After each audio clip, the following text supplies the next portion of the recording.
Kembali di DevOps dunia nyata.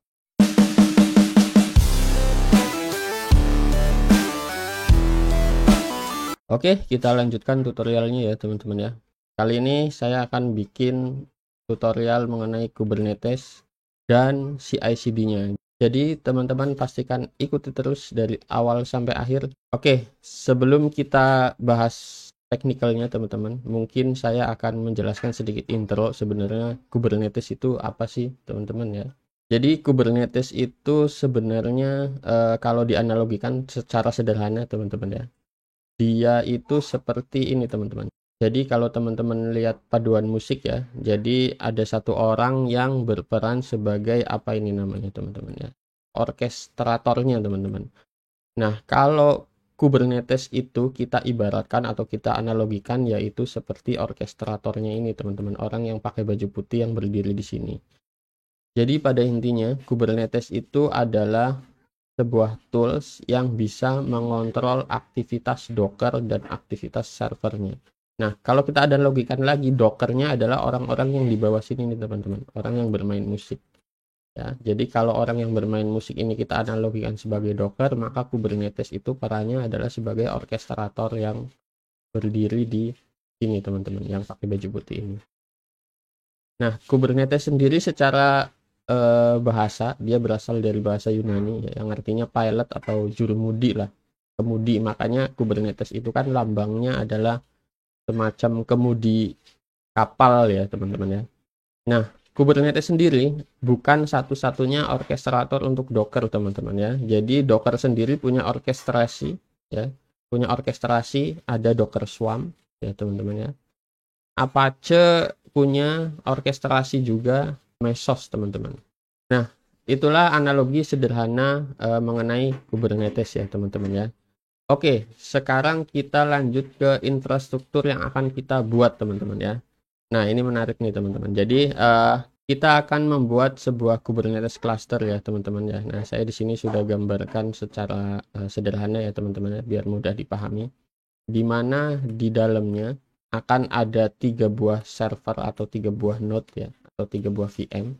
Nah, 3 VM ini adalah bagian dari Kubernetes cluster ya teman-teman ya. Di mana nanti kontainernya kita akan apa istilahnya? Bahasa sederhananya kita akan cemplungin ke dalam cluster node atau servernya masing-masing ya teman-teman ya. Nah, untuk CI/CD-nya teman-teman ya, kita akan pakai CI/CD-nya dari Google juga teman-teman, karena kita sedang bahas Google Cloud ya. Jadi semua tools kita akan pakai Google Cloud juga teman-teman ya.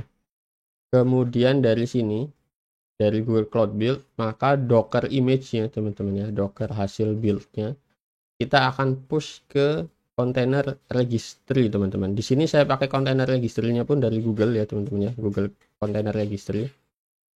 Nah, setelah dari kontainer registry, dia akan langsung mendeploy ke dalam klasternya. Oke, nggak usah berlama-lama teman-teman ya, kita langsung hands on aja. Nah, yang pertama kita akan membuat klasternya nih teman-teman, Kubernetes klasternya ya teman-teman ya. Nah, di menu sini teman-teman bisa masuk ke bagian Kubernetes Engine ya. Ini Kubernetes Engine, kemudian ke cluster teman-teman. Langsung klik saja. Nah, tips buat teman-teman supaya nggak susah mencari menu-menu ya teman-teman ya. Teman-teman bisa pin ini teman-teman. Nah, setelah dipin dia akan otomatis muncul di atas teman-teman ya. Di sini kita bisa klik tombol create yang di tengah atau yang di atas, sama saja teman-teman ya. Kita akan bikin cluster. Nah, di sini teman-teman dikasih pilihan, ada 2 pilihan nih teman-teman. Mau GKE Google Kubernetes Engine yang standar atau Google Kubernetes yang autopilot. Nah, bedanya apa? Kalau yang standar ini sebenarnya kita akan menjalankan node teman-teman. Kita akan menjalankan Compute Engine teman-teman. Jadi Compute Engine-nya teman-teman bisa lihat nantinya ya. Servernya, node-nya atau instance-nya teman-teman nanti bisa lihat. Nah, kalau yang autopilot ini sebenarnya serverless teman-teman. Saya akan pakai yang standar aja teman-teman. Jadi nanti teman-teman juga bisa lihat aktivitas ininya ya teman-teman, aktivitas instance-nya. Oke, langsung kita configure aja teman-teman ya. Nah, setelah kita konfigur, dia akan masuk ke bagian pembuatan klasternya, teman-teman ya. Pertama di sini ada, kita akan setting cluster basicnya dulu, teman-teman ya. Nah, ini kita close aja. Kita akan setup cluster basicnya, teman-teman, dari mulai cluster name. Nah, ini cluster name-nya, teman-teman. Saya akan pakai cluster name Wallace Strip Production, teman-teman. Teman-teman sesuaikan aja sesuai kebutuhan teman-teman. Kemudian saya akan pilih yang zonal, teman-teman ya. Di sini juga ada pilihan regional, itu artinya nanti instance teman-teman akan disebar ke seluruh regional yang ada di negara tersebut, teman-teman. Nah, kali ini saya akan pilih zonal aja, teman-teman. Nah, negaranya di mana? Negaranya saya akan pilih Jakarta aja, tentu ya, teman-teman ya. Nah, kali ini saya akan pilih yang A aja, teman-teman. Teman-teman juga bebas mau pilih region yang mana. Oke, lanjut kita ke versionnya, teman-teman.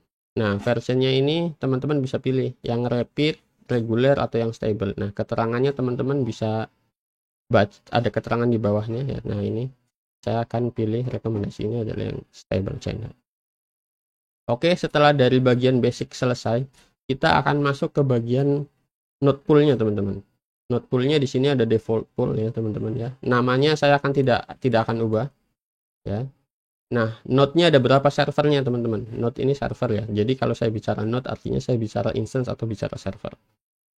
Node-nya minimal 3, teman-teman ya. Nah, jangan lupa enable auto scaling supaya node-nya bisa auto scale juga. Minimumnya tentu saya akan pilih 3. Maksimumnya saya terserah, ini kebutuhan teman-teman maksimumnya. Teman-teman sesuai kebutuhan ya. Di sini saya akan masukkan 10, teman-teman. Jadi nanti instance-nya yang running itu akan ada 3 ya. Dan dia bisa auto scale sampai 10 ya. Jadi sesuaikan aja sesuai kebutuhan load aplikasi teman-teman ya. Oke, berikutnya di sini saya rasa sudah selesai. Kita akan masuk ke bagian notes, teman-teman ya. Kita akan masuk ke bagian notes, image type-nya saya biarkan default ya.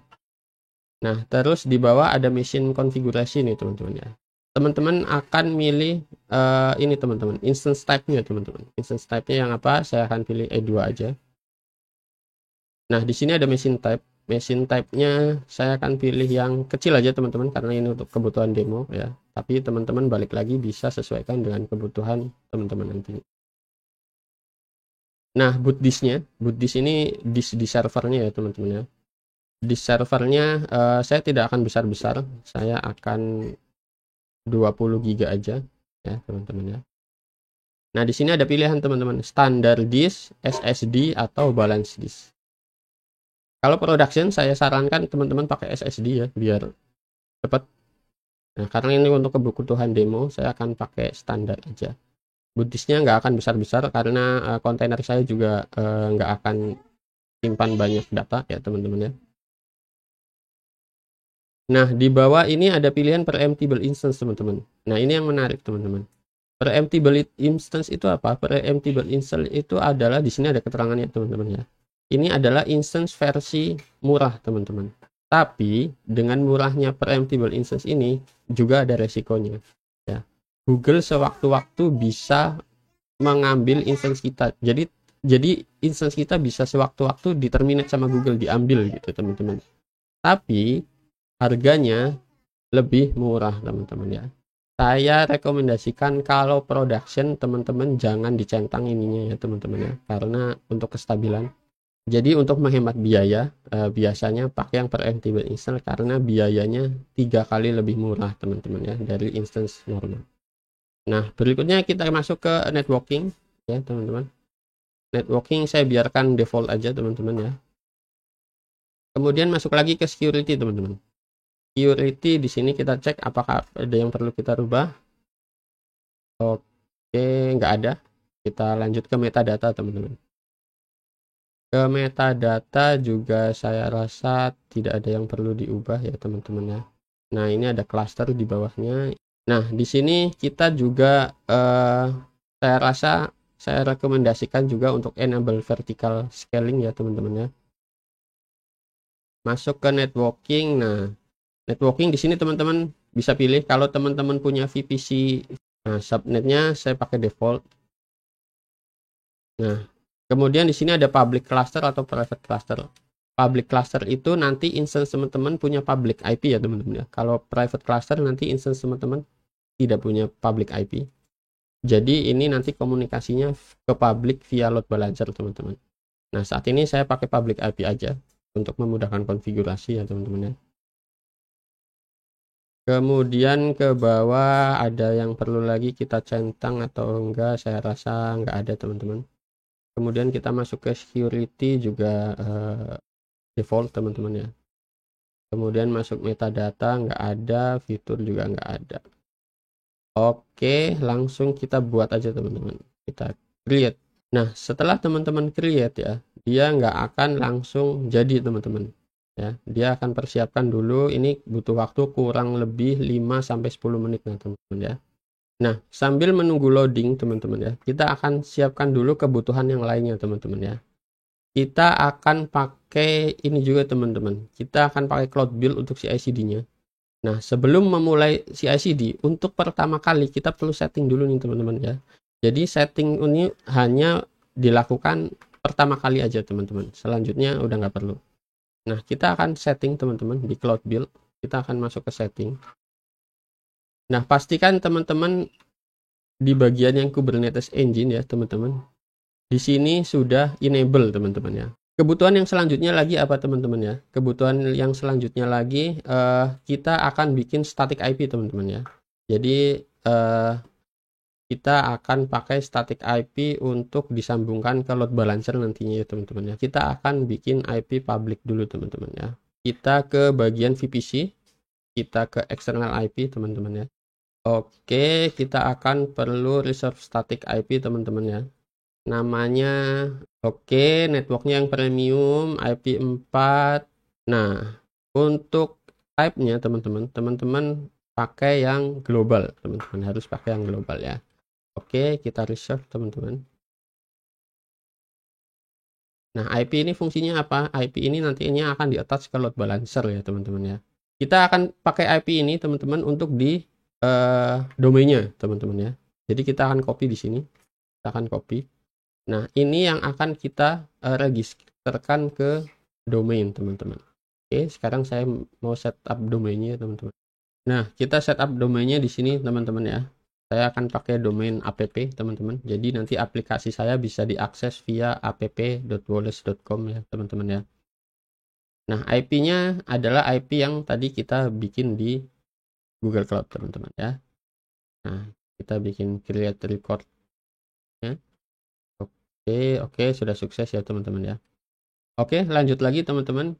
Sebelum kita mulai Kubernetes-nya, ada lagi satu lagi yang perlu kita siapkan, yaitu di bagian Cloud Build-nya lagi teman-teman ya. Kita balik lagi ke Cloud Build ya teman-teman ya.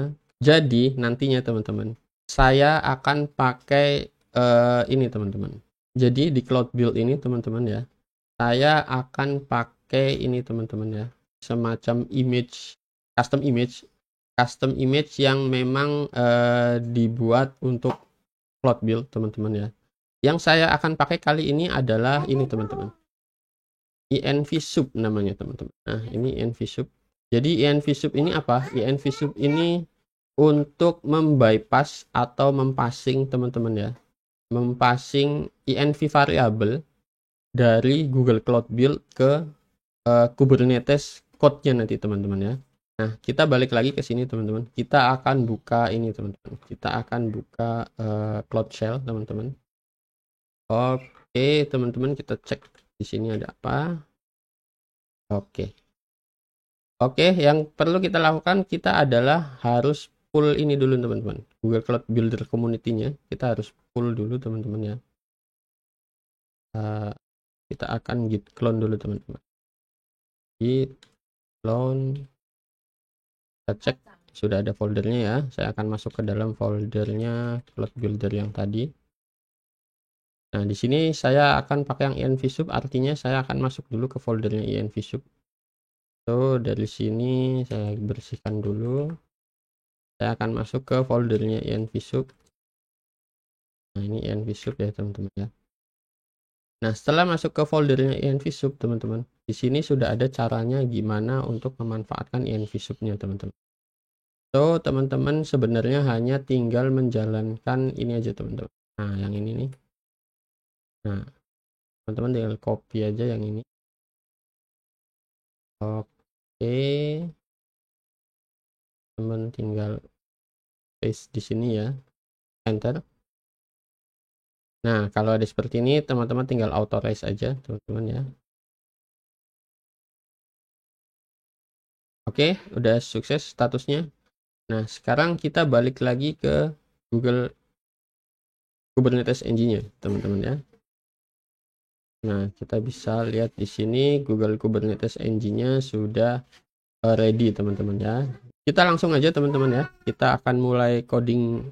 Nah, kali ini ada yang berbeda. Kenapa? Wallace-nya saya pakaikan Python ya, teman-teman ya. Jadi Wallace ini saya buat dari script Python Flash ya, teman-teman. Teman-teman nggak perlu mengerti apa itu Flash, tapi intinya adalah teman-teman harus mengerti mengenai Docker-nya sendiri. Ya, pertama ada Docker file ya, teman-teman ya.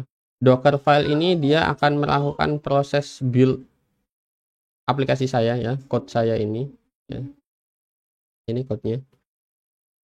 Jadi saya ambil base image-nya ya, teman-teman ya.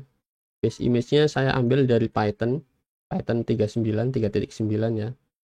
Saya di sini buat directory di mana code saya ini ya, code Wallace ini akan di copy semua ke usr src app ya. Nah, setelah itu saya bikin workdir, teman-teman ya. Workdirnya ada di folder Wallace ini ya, teman-teman ya. Setelah itu dia akan menginstal semua requirement yang dibutuhkan oleh Flash atau Python untuk menjalankan code saya ini ya, teman-teman ya. Nah, selanjutnya saya akan bikin env. Nah, saya ekspor port 80, teman-teman ya. Kemudian saya jalankan code saya. Jadi kalau teman-teman perhatikan di sini aplikasi saya running di port 80 ya, teman-teman ya. Nah, selanjutnya kita akan bikin Kubernetes ininya, teman-teman. Kubernetes code-nya, teman-teman ya.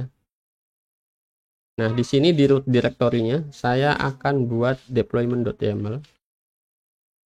Deployment.yaml, teman-teman. Nah, deployment.yaml ini nanti isinya adalah Kubernetes code-nya ya, teman-teman ya. Oke, saya akan mulai buat Kubernetes code-nya ya, teman-teman ya. Nah, untuk mempersingkat waktu, saya tidak akan coding line by line ya, teman-teman ya. Tapi saya sudah siapkan sebenarnya code-nya, teman-teman ya, di layar saya yang satu lagi. Nah, saya punya contekannya ya, teman-teman ya. Untuk mempersingkat waktu, kita akan bahas service per service-nya aja nanti ya, teman-teman ya. Nah, di sini saya akan bikin ini, teman-teman. Yang pertama, saya akan bikin namespace, teman-teman. Ya, jadi saya buat namespace-nya berdasarkan environment-nya, teman-teman ya. Karena saya di sini, saya anggap aja saya sedang bikin environment production. Nah, berikutnya adalah saya akan membuat ini, teman-teman. Saya akan membuat service, teman-teman ya. Oke, di sini saya bikin service, teman-teman. Nah, ini service. Service namanya Wallace, teman-teman. Service ini namespace-nya di namespace production ya. Kemudian portnya, teman-teman, port service ini ya, seperti aplikasinya tadi, aplikasinya kan saya buat di ekspor di port 80, maka saya juga bikin servicenya di port 80. Oke, selanjutnya adalah saya akan buat deploymentnya nih, teman-teman. Oke, saya paste dulu di sini deploymentnya. Nah, ini dia bagian deployment. Nah, ini ya, teman-teman ya. Kain deployment namanya Wallace, namespace-nya masuk production seperti yang tadi saya buat. Nah, selektornya app Wallace, teman-teman ya. Selektornya ini sama dengan yang di sini, sama dengan yang di service-nya. Strateginya saya pakai rolling update, teman-teman. Kemudian metadata label Wallace ya. Nah, image kontainernya, teman-teman, saya pakai seperti yang saya sebutkan di awal ya, teman-teman ya. Ini adalah Google Cloud Registry, teman-teman ya. Jadi karena saya di Asia, jadi Google Cloud Registry itu punya Cloud Registry di masing-masing benua. Karena kita di Asia, kita pakai asia.gcr.io ya, teman-teman ya. Kemudian kita pakai project ID. Nah, project ID-nya, nah ini dari mana? Project ID-nya nanti kita ambil dari sini teman-teman ya. Kan kita dulu sudah pernah bikin project. Nah, ini namanya project ID di sini teman-teman ya. Ini namanya project ID. Jadi kontainer saya namanya tag-nya pakai asia.kcr.io, project ID. Kemudian production, ini adalah environment-nya teman-teman ya. Kemudian nama aplikasinya. Nah, tag-nya saya tidak pakai tag latest ya teman-teman ya. Kenapa tidak pakai tag latest? Memang best praktisnya adalah pakai short SHA. Short SHA ini adalah commit ID teman-teman. Jadi setiap kita commit sebenarnya dia punya commit ID di Git ya teman-teman ya. Nah, kita ambil commit ID versi singkatnya. Jadi commit ID itu panjang banget ya teman-teman ya. Nah, inilah alasan kenapa di awal tadi saya pakai ini teman-teman. Pakai env sub ini ya teman-teman ya. Nah, ini fungsinya adalah untuk membypass environment variable ini ya. Kalau teman-teman perhatikan, ini adalah environment variable ya, yang value-nya nanti dibypass oleh si env sub ini. Jadi kalau di awal tadi teman-teman bingung nggak apa-apa. Oke, selanjutnya saya akan bikin lagi pengaturan ini teman-teman, auto scalingnya teman-teman ya. Oke, kita paste di sini. Nah, selanjutnya auto scaling teman-teman. Nah, di sini saya set auto scalingnya teman-teman ya. Auto scalingnya saya buat 3 minimal. Auto scaling kontainernya ya teman-teman ya. Auto scaling dockernya saya buat 3 di sini minimal. Dan maksimal sesuai kebutuhan teman-teman, sesuaikan aja. Kalau memang butuh 25 ya tergantung kebutuhan teman-teman seperti apa. Nah, apa fungsinya max replika? Kok nggak dibiarin aja unlimited teman-teman? Nah, ini sebenarnya punya tujuan adalah untuk menghemat cost juga teman-teman ya. Kalau kita tidak tentukan max replikanya teman-teman ya, terkadang aplikasi kita yang mengunjungi itu tidak hanya manusia teman-teman, tapi bisa saja bot atau bot crawling atau ya apapun itu bot ya istilahnya teman-teman ya. Jadi sewaktu-waktu pasti bot itu mengunjungi aplikasi kita ya teman-teman ya. Biasanya bot itu akan menghit aplikasi kita ratusan, ribuan, bahkan jutaan kali. Kalau kita tidak tentukan max replikanya, dia akan scale out ya teman-teman ya, tinggi banget. Nah, kalau sampai ini terjadi teman-teman ya, ini tentu akan berdampak pada jumlah servernya akan semakin banyak, unlimited, tidak terkendali.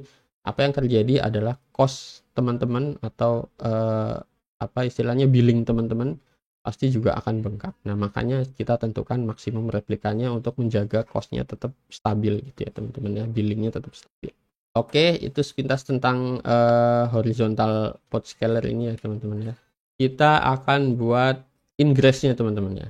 Nah, ingress-nya saya di sini akan pakai ingress-nya Google Cloud juga teman-teman ya. Karena di luar sana banyak sekali ingress yang bisa kita pakai, termasuk dari Nginx ingress.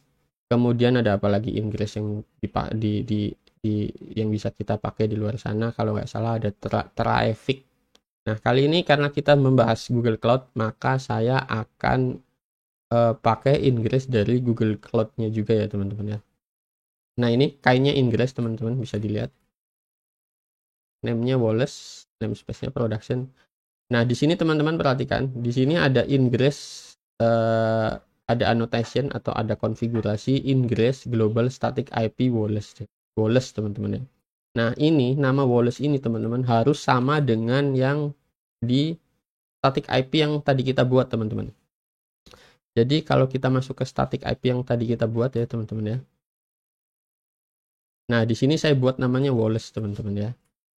Nah, ini juga harus sama dengan nama yang tadi kita buat di static IP teman-teman. Sebenarnya static IP ini opsional teman-teman. Teman-teman mau bikin atau mau enggak terserah. Ini opsional ya. Nah, di sini saya pakai static IP biar nggak berubah teman-teman ya. Nah, di sini saya juga buat pengaturan allow HTTP false. Artinya apa? Artinya saya tidak akan menerima port HTTP atau port 80 ke public ya teman-teman.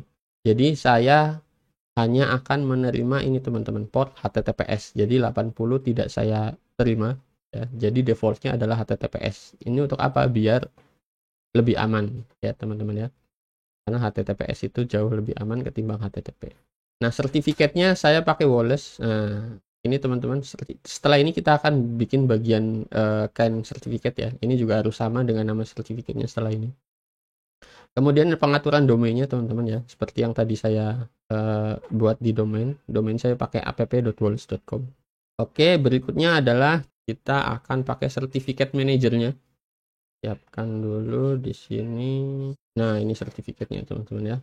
Nah, sertifikatnya ini saya tidak pakai sertifikat yang gratis yang dari Let's Encrypt atau apa ya teman-teman ya.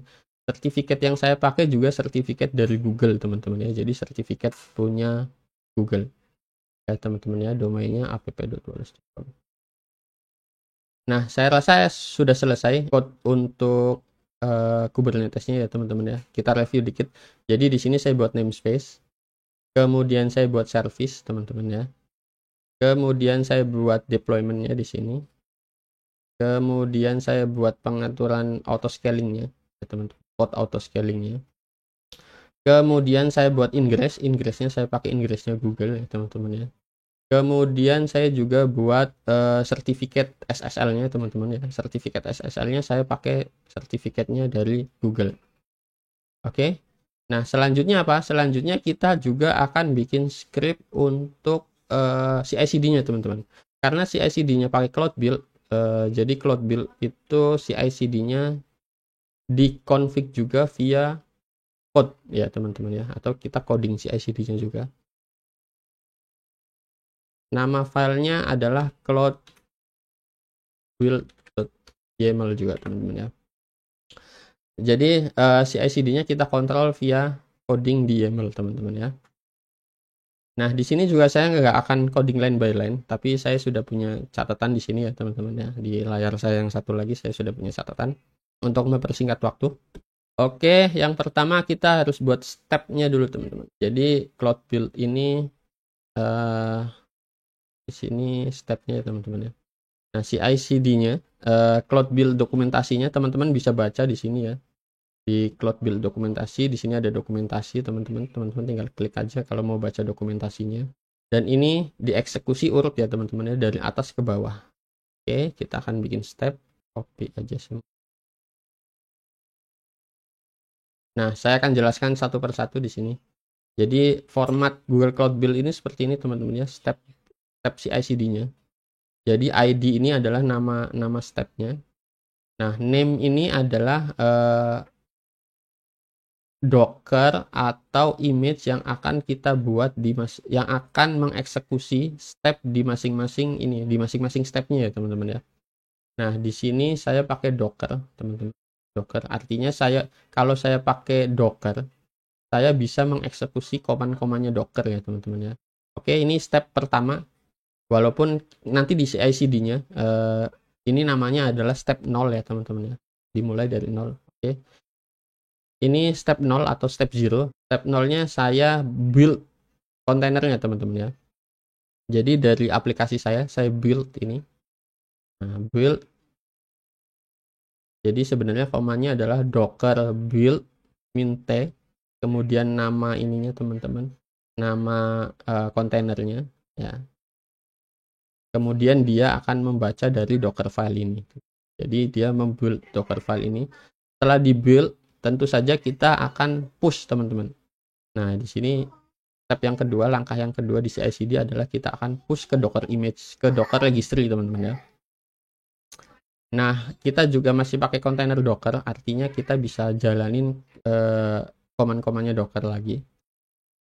Argumennya di sini push. Jadi Docker push ke Docker registry dari Google teman-teman ya. Nah, kemudian yang berikutnya adalah kita akan pakai envsub yang tadi nih teman-teman. Envsub yang kita buat di awal dulu. Untuk apa? Untuk membypass value ini teman-teman ya, variabel dan value-nya ke dalam deployment.yaml file tadi teman-teman ya. Karena di sini kita pakai env variable teman-teman. Nah, ini project ID dan SHA ya. Tag image-nya adalah ID-nya si commit ID dari Git ya teman-teman ya. Nah, itulah fungsinya env sub untuk membypass atau mendaftarkan variabel env variabel dan value-nya ke dalam deployment.yaml. Nah, berikutnya apa? Berikutnya kita akan deploy ke Google Kubernetes Engine-nya, teman-teman ya. Step terakhir kita akan deploy, teman-teman. Jadi si Cloud Build ini sudah menyediakan image ya, image untuk deploy ke Kubernetes. Jadi kita hanya tinggal tentukan argumennya aja, teman-teman. GKE deploy run di sini file name-nya. Kita mau mendeploy dari Kubernetes code yang mana gitu. Kita tentukan deployment.yaml ini, teman-teman. Kemudian kita akan deploy ke cluster yang mana? Kita akan deploy ke cluster yang Wallace Production. Ini harus sama persis dengan nama yang kita buat di Google Kubernetes clusternya, teman-teman ya. Nah, kalau kita lihat di sini, nah ini harus sama persis nih, teman-teman. Google Production. Location-nya, teman-teman. Location-nya di mana? Location-nya ini juga harus sama persis dengan yang di sini, teman-teman ya. Asia Southeast 2 strip A, ya, teman-teman ya. Nah, ini juga harus sama persis. Oke, saya rasa Kubernetes code-nya udah jadi. Kemudian Google Cloud Build CI/CD script-nya juga udah jadi. Nah, sekarang kita akan push ini dulu, teman-teman ya. Kita akan push changes-nya. Git add, saya akan bersihkan dulu di sini. Biar enak dilihat ya, teman-teman ya. Tadi udah git add, sekarang saya akan git commit. Git commit add Kubernetes dan Cloud Build config ya. Nah, kemudian saya akan git push origin. Nah, saya di sini pakai branch Python namanya ya, teman-teman ya. Saya akan push ke branch Python, teman-teman. Oke, saya sudah push ke branch Python. Nah, berikutnya adalah kita akan membuat integrasinya, teman-teman ya. Jadi dari Google Cloud Build ini, kita masuk ke Google Cloud Build, teman-teman. Google Cloud Build ke dashboard.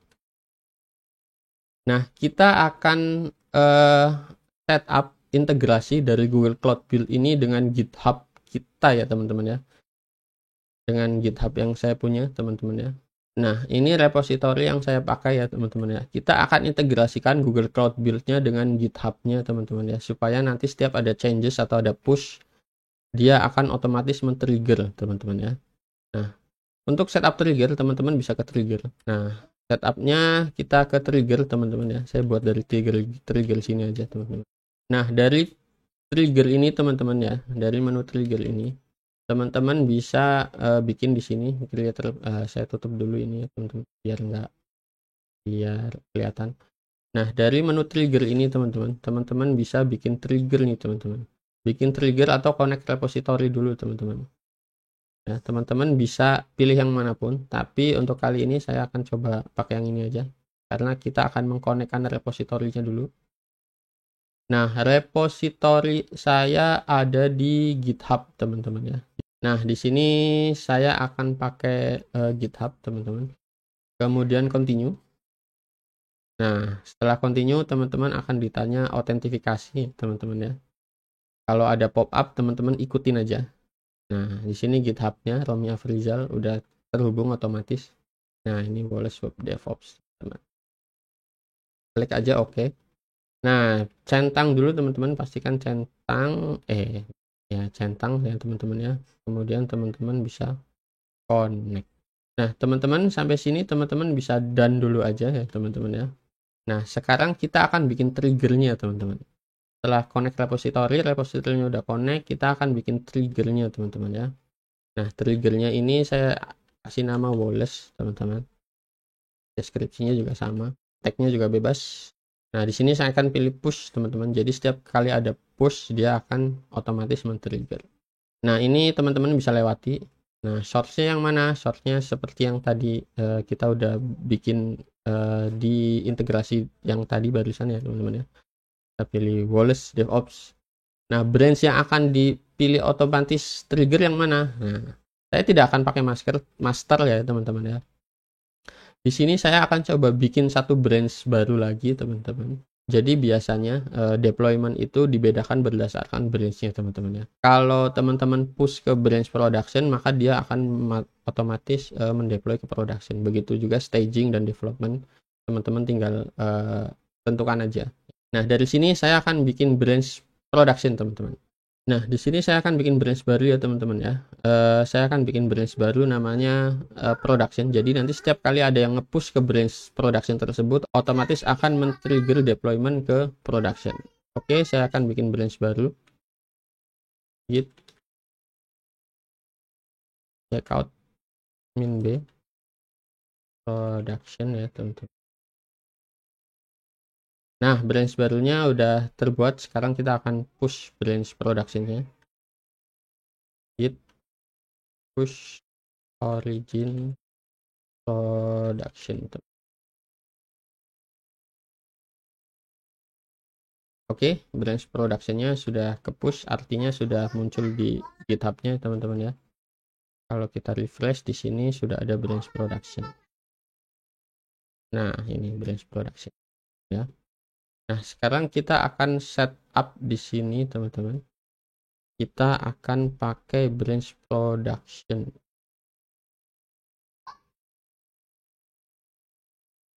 Production gini teman-teman. Template-nya seperti ini ya.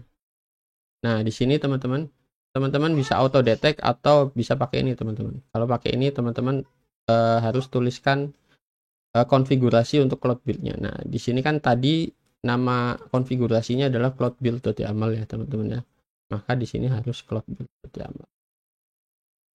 Nah, di sini juga teman-teman bisa bikin substitusi variabel ya, teman-teman ya. Kalau teman-teman ada substitusi variabel. Selanjutnya kita create triggernya, teman-teman. Nah, ini dia. Nah, ini dia, teman-teman ya, triggernya. Sekarang kita akan lakukan deployment, teman-teman ya. Nah, cara melakukan deployment-nya kita harus push ke production lagi teman-teman ya. Karena kan tadi kita baru bikin integrasinya. Jadi saya harus lakukan perubahan teman-teman ya. Oke, di sini saya harus melakukan perubahan. Contohnya saya mau bikin perubahan di code-nya teman-teman ya. Saya bikin saya lebar dulu. Oke, saya akan melakukan perubahan di code-nya teman-teman. Contoh saya akan merubah code ini ya teman-teman. Git add git commit production misalnya. Nah, kita akan push.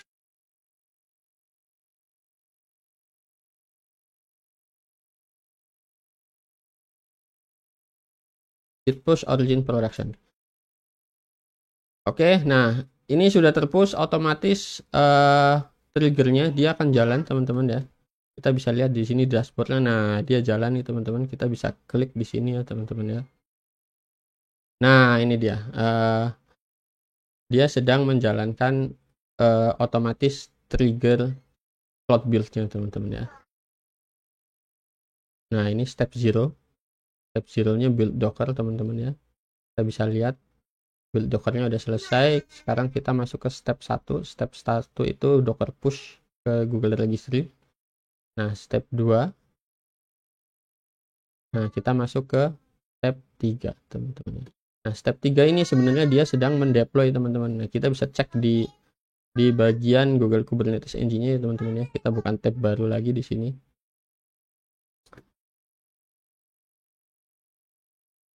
Nah, kita bisa lihat workload-nya teman-teman, harusnya sudah terbuat. Nah, ini dia teman-teman. Sudah muncul di sini ya workload-nya ya teman-teman, deployment. Oke, di sini masih creating. Nah, teman-teman ya.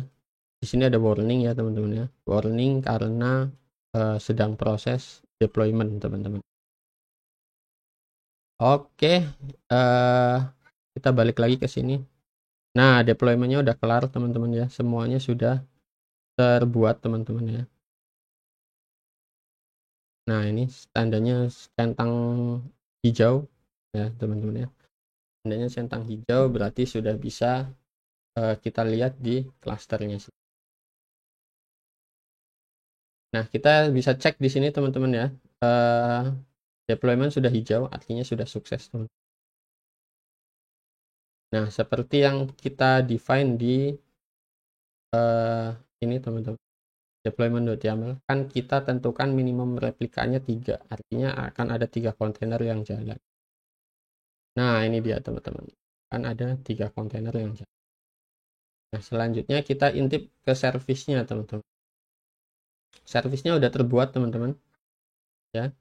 Kemudian kita intip ingress-nya nih teman-teman. Apakah ingress-nya sudah terbuat? Oh, ingress-nya di sini masih loading untuk pembuatan ingress-nya ya teman-teman ya. Ini agak lama teman-teman. Ini biasanya butuh waktu 5 sampai 10 menit teman. Nah, ini domainnya seperti yang saya sebutkan tadi.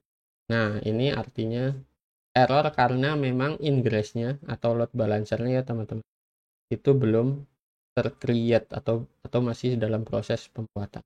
Oke, akan saya skip videonya ya teman-teman ya. Kita tunggu sampai ini selesai. Nah, oke, setelah menunggu 15 menit kurang lebih ya teman-teman. Nah, ini aplikasinya sudah bisa dibuka teman-teman ya. Nah, kalau kita buktikan di sini apakah benar ini aplikasi yang jalan di Google Cloud. Nah, kita bisa cek sertifikatnya aja teman-teman ya. Ini sertifikatnya valid. Kalau kita baca di sini, dia issue by GTS. GTS itu Google Trust Service teman-teman. Nah, ini ya. Google Trust Service. Berarti artinya memang benar ini adalah aplikasi jalan di Kubernetes dan sertifikatnya menggunakan sertifikatnya si Google Certificate teman-teman ya. Nah, kita buktikan aplikasi saya sudah jalan normal. Oke, ke about normal, kemudian ke blog juga normal ya teman-teman ya. Ini kalau kita klik tombol ya masuk ke YouTube DevOps dunia nyata ya teman-teman ya. Ya, bahwa benar sudah normal. Saya klik lagi ke homepage, ya benar udah normal ya teman-teman ya. Nah, kalau kita balik lagi ke sini teman-teman ya, ke Google Cloud Build-nya, ini kan tadi kita melakukan proses build, kemudian proses push ke Docker Image Registry ya teman-teman ya. Kita buktikan juga apakah benar Docker-nya sudah terpush ke container registry. Di sini ada container registry di image ya teman-teman ya.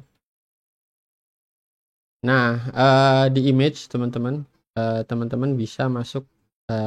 Tadi kan dibuat di sini Docker image-nya adalah di Google Cloud Build-nya ya. Push Docker image project ID. Project ID ini wajib ya teman-teman ya. Dalam artian memang ini ada di project ID-nya Wallace teman-teman ya. Kemudian production. Nah di sini ada production. Nah ini tadi env-sub yang kita buat di awal tadi masuk ke sini teman-teman ya. Nah ini di sini kita ke production teman-teman ya. Nah di dalam production ada Wallace teman-teman. Nah di sini ada Wallace. Ini ada Wallace. Nah inilah yang disebut short SHA tadi teman-teman ya. Teksnya kita perhatikan teksnya. Nah inilah yang disebut dengan short SHA. Aplikasi saya itu taggingnya tidak menggunakan latest tapi menggunakan git short commit ID atau git SHA ya teman-teman ya. Nah ini. Kemudian kita coba lihat lagi di static IP-nya apakah benar sudah dipakai. Kita cek memastikan ya teman-teman ya. Oke, di static IP yang saya buat tadi yang Wallace tadi ya, ini sudah benar terpakai ya. In use by, bahwa sedang dipakai oleh si aplikasi Wallace ini ya teman-teman ya. Artinya memang benar aplikasi saya sudah jalan menggunakan static IP yang ini teman-teman ya. Nah, kemudian apa? Kemudian kita coba lakukan deployment lagi teman-teman. Contohnya aplikasi saya ada update ya teman-teman ya. Saya akan update di bagian sini aja teman-teman. Python-nya saya akan update.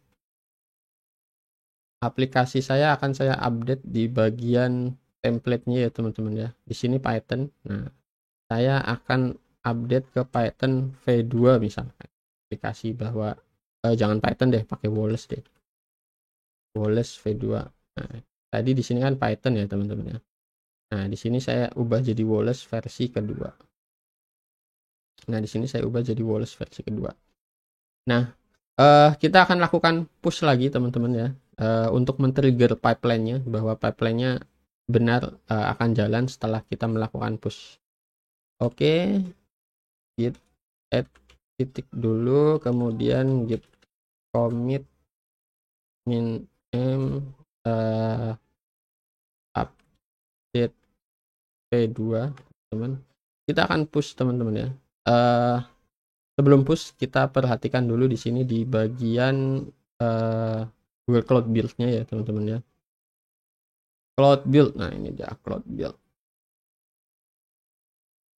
Oke, di sini gua tahu historinya, kita lihat di sini teman-teman. Nah, teman-teman bisa abaikan aja semuanya yang di sini. Ini adalah history demo sebelumnya. Nah, historinya yang tadi kita lakukan pertama kali adalah yang ini teman-teman ya. Nah, referensinya production, Wallace Web DevOps. Nah, kita akan push ini lagi teman-teman ya. Git push origin production. Git push origin production. Nah, dia akan ke push. Nah, kalau kita refresh historinya, nah ini dia ya teman-teman ya, bahwa benar sudah tertrigger otomatis. Nah, dia statusnya sedang jalan build-nya ya teman-teman ya, CI/CD-nya sedang jalan. Kalau kita masuk ke dalamnya, ya benar CI/CD-nya sedang proses running teman-teman ya. Nah, dia sedang melakukan proses build. Step 0 ini dia sedang melakukan proses build teman-teman. Kita lihat historinya. Nah, dia sudah masuk ke step nomor 1. Step nomor 1 ini push docker image ya teman-teman ya. Push docker image sudah selesai. Setelah di push, dia akan mengedit envsub. Envsub ini sebentar, nggak terlalu lama. Nah, kemudian dia akan mendeploy versi yang kedua teman-teman. Nah, kita bisa lihat di Kubernetes-nya lagi teman-teman ya. Kita masuk ke Kubernetes clusternya, kemudian kita cek workload-nya ya teman-teman untuk tahu kontainernya. Nah, di sini ada peringatan teman-teman. Peringatan kalau kita masuk teman-teman. Peringatan bahwa dia sedang men-terminate kontainer versi yang lama teman-teman, dan dia sedang menjalankan kontainer versi yang terbaru. Artinya, setiap deploy dia akan menjalankan kontainer yang versi terbaru dulu teman-teman. Ketika versi yang terbarunya sudah running normal, maka Kubernetes ini akan melakukan terminasi ke kontainer yang versi lama teman-teman. Nah, ini versi yang sebelumnya, ini revisi 1 ya teman-teman. Dia sedang di terminate. Kalau kita refresh teman-teman. Kalau kita refresh, nah versi 2 udah jalan semua nih teman-teman. Revisi yang kedua. Nah, versi yang 1 dia sedang proses terminating. Kita refresh lagi teman-teman. Nah, sekarang sudah masuk semuanya, sudah jalan revisi yang kedua. Yang 1 sudah di terminate teman ya. Apakah benar ini sudah ke versi yang kedua? Kita bisa refresh teman-teman. Nah, benar bahwa di sini sudah jadi Wallace versi kedua. Nah, CI/CD-nya pun sudah sukses dari mulai build sampai deployment ya teman-teman ya. Ini prosesnya. Oke, saya rasa sudah cukup demo kali ini ya teman-teman. Kita sudah membuat Kubernetes. Dari mulai CI/CD-nya juga kita buat ya teman-teman. Kemudian integrasinya dengan Git ya teman-teman. Jadi setiap ada push ke branch tertentu yang sudah kita tentukan, dia akan menjalankan pipeline CI/CD-nya secara otomatis ya teman-teman ya. Oke, saya rasa cukup sampai di sini dulu tutorial kali ini. Kita akan lanjutkan di tutorial selanjutnya.